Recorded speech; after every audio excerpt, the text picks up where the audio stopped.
Already down 2-0. What happens to the Celtics if they're bounced from the playoffs? Plus, we have the latest on the NCAA settlement over team roster limits. And welcome, everyone, to Front Office Sports Today from FOS Studios here in New York City. I'm Baker Picciotto. And I'm Renee Washington Baker. Happy to have you back. And so happy to have you guys back joining us because every weekday we're chatting through the biggest stories happening in the business of sports and culture. Plus, today we've got ESPN's Bobby Marks joining us to chat later through some burning NBA roster questions. But first, let's head into some other headlines in the shoot-around. Yes, indeed. And let's talk about WNBA ratings, Renee, because Caitlin Clark has been a ratings machine, even in the preseason.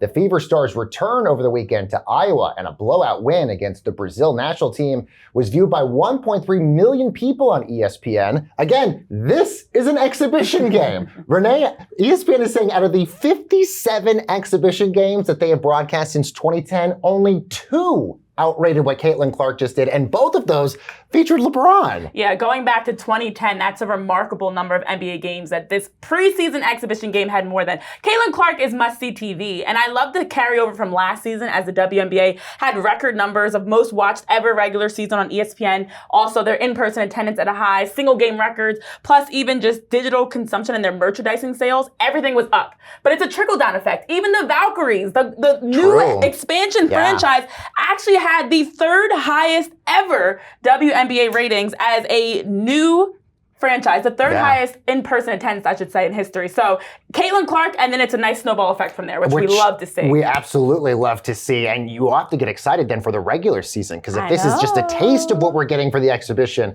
ooh, that's going to be good. Elsewhere, the LA Rams are taking their June minicamp on the road to Hawaii. That is a first for any NFL team. The Rams will hold their 2 days of workouts at War Memorial Stadium in Wailuku. Now, this is an attempt to also boost tourism in Maui. The team also, I love this, going to take part in volunteer activities with local children. And Renee, they're also going to assist in rebuilding homes in Lahaina that were burnt down by the fire, all with Habitat with Humanity.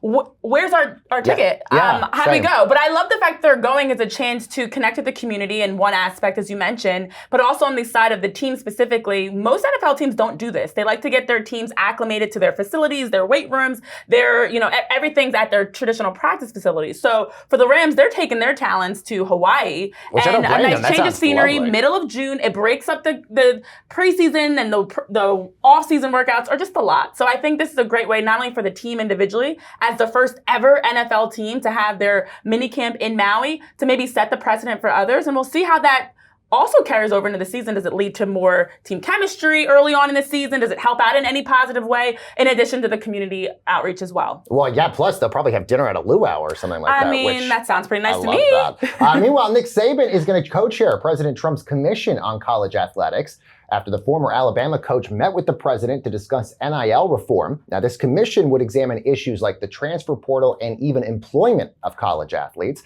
Renee, Trump also is considering an executive order aimed at greater scrutiny towards NIL deals as well. Yeah, we've been hearing more and more from President Trump and his administration getting involved in sports in a number of ways, and this is one of the most recent. Now, allegedly 7-time national champion and now ESPN College Game Day analyst Nick Saban approached Trump with wanting to reform, not get away all the way and cancel NIL, but reform NIL, feeling like there needs to be some changes. He's against it, as the guy that was the highest paid college coach when he retired is against players getting paid. So there are some other aspects. Of course, with that committee, he's working with Texas businessman Cody Campbell. They're going to be leading this around different types of topics, transfer portal, the booster clubs and compensation, and just overall Title IX. So there's a lot of factors that they're focusing on, and Nick Saban leading the charge as Mr. Anti-NIL. Yeah, you mentioned Campbell, by the way. He's the big booster with Texas Tech, who was just dumping tons of money into their NIL collective. And let's stay, guys, with college sports as we're learning more in the House versus NCAA settlement regarding proposed roster spots. This, as the judge in the case has given the parties a deadline to come to an agreement. So let's take a look about a little bit more about this in our main event. And let's bring in Front Office Sports college sports reporter Amanda Christovich, who's been following this. So Amanda, what did the judge actually say last night? So last night we were awaiting the lawyers trying to ameliorate this roster limits issue that the judge basically said she wouldn't approve the settlement if they didn't fix. And just quick background, the roster limits issue in the House settlement, they are giving up on scholarship limits. You can give as many scholarships as you want.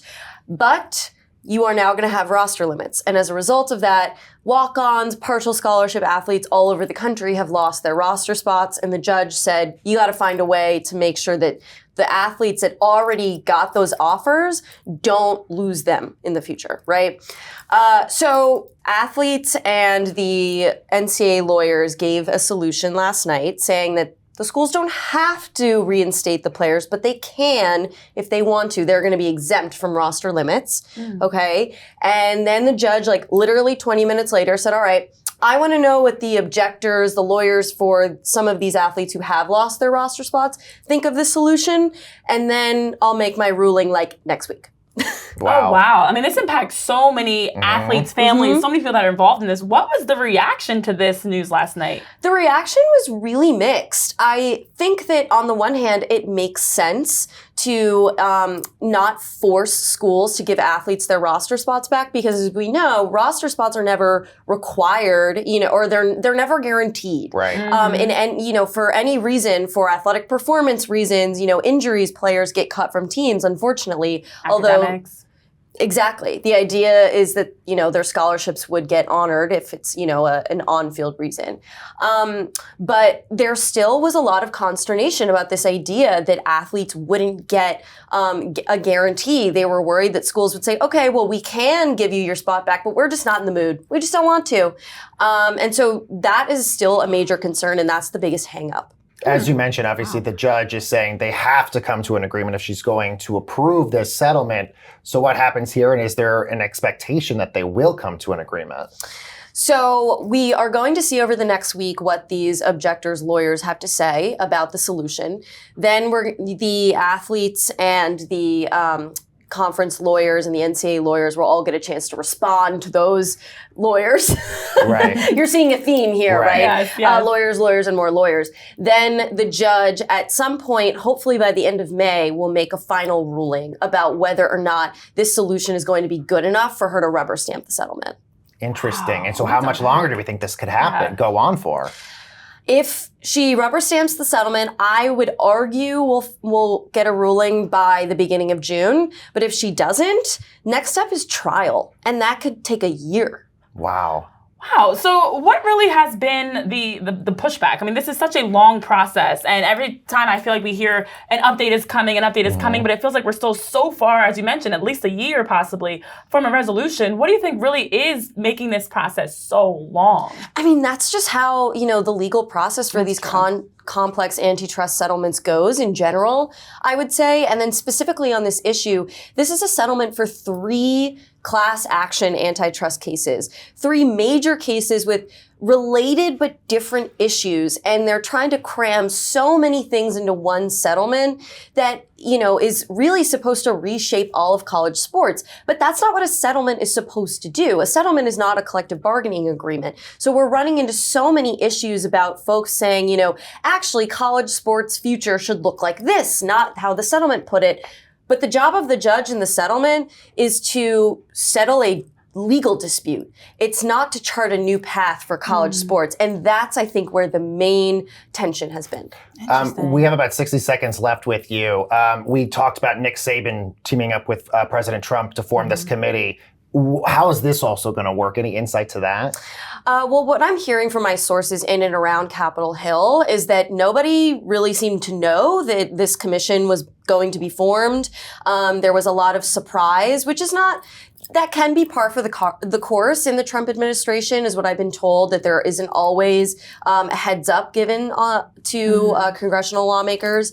But I definitely think it's interesting because lots of folks in Congress have been working on this issue for years. Right. Wow. So the question now becomes, is Trump and his commission going to take over to provide recommendations that Congress can't move without? Yeah, good point. Amanda Christovich, our college sports reporter, thank you so much. Coming up next on Fun Up Sports Today, we got Bobby Marks to answer your NBA questions. Don't go anywhere.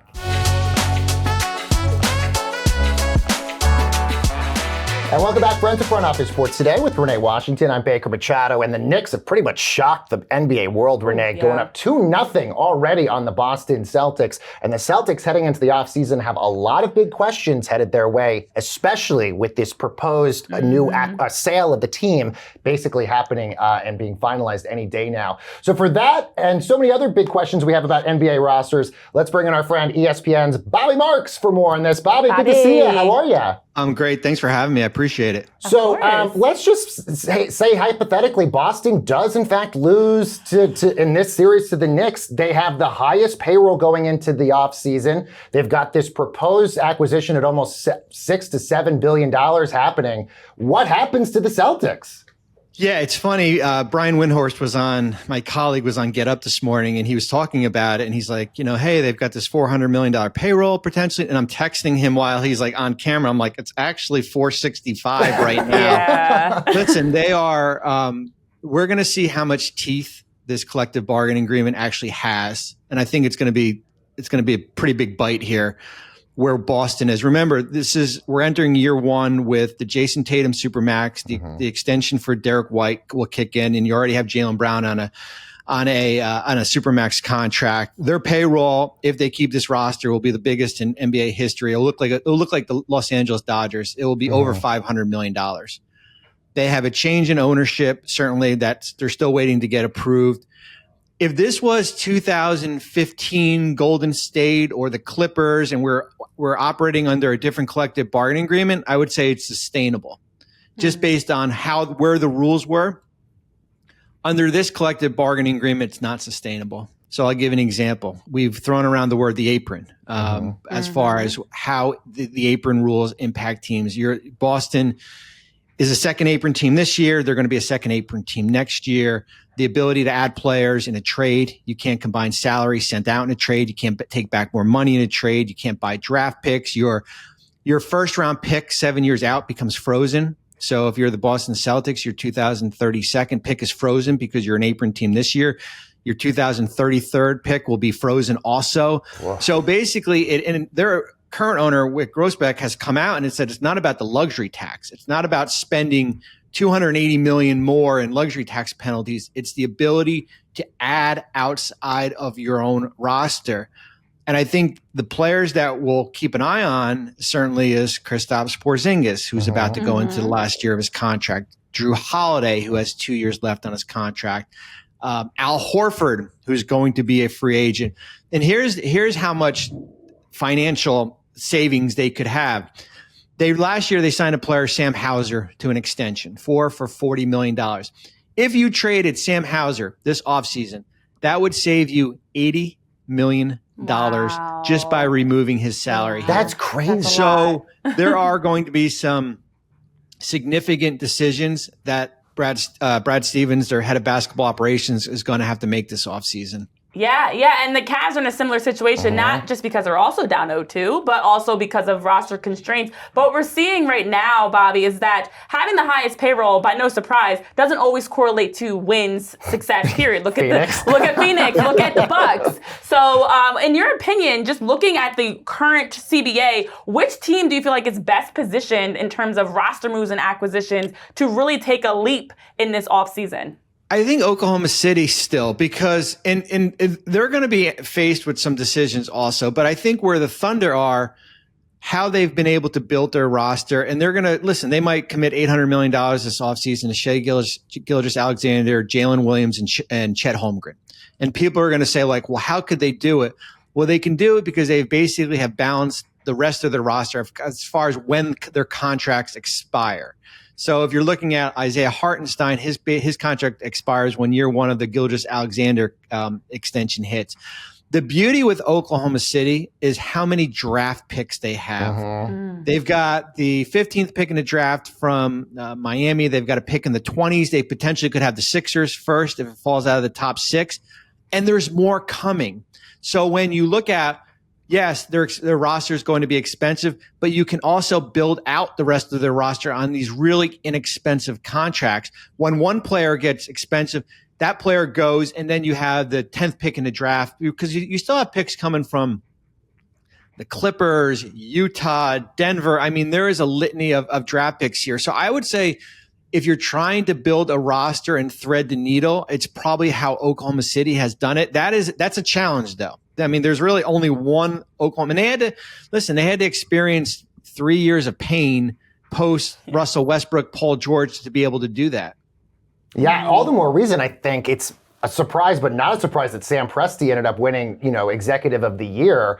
I think the surprise was that he hadn't won it before. Correct me if I'm wrong. 18 years. No, what Sam has this trait that it's hard for general managers to know when it's time to move on from players. And what he was able to do, he knew it was time to move on from Russell Westbrook. He knew it was time to move on from Paul George. A lot of general managers aren't willing to do that, basically rip. And I've been there before, basically kind of rip the Band-Aid off and maybe take a step back or two. The Clippers did it with Paul George. They knew it was kind of the move, and they got criticized mightily for it. They said, how could the Clippers, who have James Harden and Kawhi Leonard, and they've surrendered so many draft picks, and they've got the wealthiest owner in the world, how could they give up Paul George? And they said, we can't because of the apron, because of the CBA rules. And can we turn Paul George into Derek Jones Jr. and Nick Batum and Chris Dunn? And you basically take that contract and split up into 4 or 5 players here.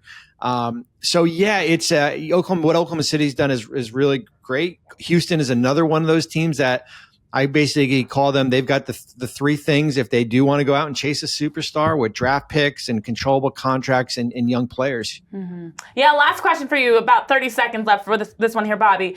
This playoff feels deeper than what we've seen in postseason history. Do you think the closeness and the parity of the league is a result of the CBA and its impact on rosters? I do. I mean, let's just look at the Western Conference. I mean, certainly you remove Oklahoma City originally, but the teams from that 2 to 7 range, there was really no separation at all. I mean, the Lakers losing as a 3 seed really wasn't an upset just based on how good Minnesota had been towards the end of the year here. So I do think the parity part is certainly a relation to this collective bargaining agreement. Yeah, really fascinating stuff. Bobby, always a pleasure to have you here working with us at Front Office Sports. Thank you so much for joining us. And guys, we got a lot more NBA coverage coming up, including the most expensive tickets you can get courtside for Game 3. That's after this. Hey friends, welcome back to Front Office Sports Today with Renee, and I'm Baker. And tickets to Game 3 of all the NBA playoff series are hotter than a Beyonce ticket right now. Probably harder. Yes. So let's try to rank the prices in the big ticket presented by our friends over at TickPick. And for that, we bring in our hostess with the mostest, our producer at FLS Today, Rishi Rajagopalan. Hi, Rishi. Hello. How are we doing? Hi, Rishi. All right, tell us how this works. Yeah, so we all know sports is big business, but the NBA playoffs are especially big business. We have some ticket prices for you guys. These are the most expensive tickets courtside to get into these games. Ooh. Okay. And we're going to run through some of these arenas, give you some ticket prices, and you guys are going to have to blind assign them to what you think these arenas are costing for these tickets. We're indecisive. Yes. Oh, okay. no. So our options are? Yeah, let's run through these. So first of all, we have Celtics at Knicks at the great Madison Square Garden. So you could be courtside next to the young Timothy Chalamet here. This could be a cool experience for you. Yeah. Our next is Timberwolves at Warriors at the Chase Center. Ooh. So there's LL Cool J there enjoying some playoff hoops. Cavs at Pacers. To be honest, I could not find a celebrity courtside guest in Indianapolis. John John's not allowed to be there, so no. John Halliburton will not be in attendance, but you could be. Yes. And our final lineup is Thunder at Nuggets at Ball Arena. Yes, Jokic's brother providing the extra security for you by the courtside. Correct. Okay, I don't know if this is a positive or negative selling point, but fine. Jokic's brother will likely be there. He's a big presence. What's these numbers that we've got? So let's get into our first number. Our first price is $13,453. Ooh, okay. I feel like that's on the lower end for a. I know this is I've never sat courtside, but this is the playoffs. That's oof. I would think if it's the lower end, you probably got to think it's going to be Denver or Indiana. One of those two, absolutely. So let's say Indiana. Sure. Or you want to say Denver? Let's go Indiana. We're picking Indiana. All right, you're picking Indiana. My lips are sealed. We'll find out at the end of the game. All right, next Our one. next blind ticket price is a little more, $54,541. Is that the highest number? Can you tell us This that? is the most expensive ticket to get into the venue. That is MSG, 100%. Anytime you go to Madison Square Garden, you're paying a lot. Sit next to Spike Ben Lee, Stiller. Timothy, Yes, all of them. Definitely. All right, they're locking in MSG. Our third price, $10,358. Okay, so that one's got to be Denver then if we picked Indiana. Yeah. Oh, dang. Okay, You so can't we're switch this. So let's go. Oh, I hope the next one's not lower. I know. Watch it is. Watch it. It's like all right, Denver at $10. 10,000. All right, locking in Denver at 10,000. Our Chase final Center. ticket price, Yes. $20,825. Gotta be Chase Center. We're locking in Chase for that I one. did it pretty Ladies well. love Cool James and 20K. I feel good about this. All right, let's pull it up. Let's see how you did. Answers. So honestly, other than swapping the Pacers and the Nuggets, I was thinking Denver. I mean, this is a team that won a championship recently. Yeah. It's a little bit more expensive to go see Interesting. MVP Nikola Jokic and the Nuggets. Yeah, but 54 Definitely. grand. I can't believe that, Rishi. And that's wild. That's Yes. a lot correct, of money. correct. So for all the people watching, if you want, a budget ticket, get yourself a flight to Indianapolis and view Cavs at Pacers there. That could definitely put a damper in your bank account. Love this game, Rishi. Thank you so much. All right, Renee, let's see what's bubbling over at the FOS water cooler. And Paul Pierce has made good on his word to walk that 15-plus miles to work since the Celtics lost Game 2 against the Knicks. The FS1 and former Boston All-Star documented his 8-hour walk in his bathrobe. No shoes, by the way, all the way to the Fox studios, and all of it's over on social media. The FS1 social media team even made a map of where he's going, which if you know LA, like some of our viewers probably do, he's going from the Valley all the way down to like the Culver City area. Woof, that's not fun. I need to see footage. I need to see footage of him walking the entire time. Paul Pierce is the truth. Yeah. But I'm bummed. But I will say, the fact he even tried to pretend he walked, whether he did or did not, is more than I would have done. Good for him. He vowed to walk. He thought that there was no way that the Knicks were going to win Game 2. The Celtics, after that awful Game 1, lost. They blew the 20-point lead. They did it again. Yeah. And so I just wonder next time if he'll think twice about making these. I think if you're making a statement about what you're going to do, make it something you actually can do. Oh, 100%. Well, if they lose, I'm going to. I mean, because I wonder what's next. Like if they lose Game 3, is he going to come out and climb a mountain or something? I don't know how far are we going here? I don't know. I mean, yes, I'm with you. Good for him for actually doing it and documenting it. But do we actually think he did it? No. Like, that's the thing. Is like, this is a long walk for him to go and do with 8 no hours shoes. of walking. And in LA, nobody's walking barefoot on anything there. Did you unless check the into? beach. I think that would actually land you in a doctor's office. I won't say hospital as far, but like to be barefoot walking through LA, I don't think we could walk anywhere barefoot for an hour, let alone but 8. Shows how confident a lot of people like him and even Boston fans were that they were going to win that second and I game. respect him being a man of his word because Paul Pierce is still the truth, guys. All right. Guys, that's going to do it for this edition of FOS Today. Join me and Renee tomorrow. The great Malcolm Jenkins is going to be joining us in the studio. The champ! Yes, from the Eagles in the studios. He'll be talking about art and a bunch of other big things that he is working on as well. So I know you're going to be fangirling for that. So excited to close out the week with my guy, Malcolm Jenkins. All right, guys. So we will see you guys on tomorrow's show. Enjoy the rest of your Thursday. We'll see ya.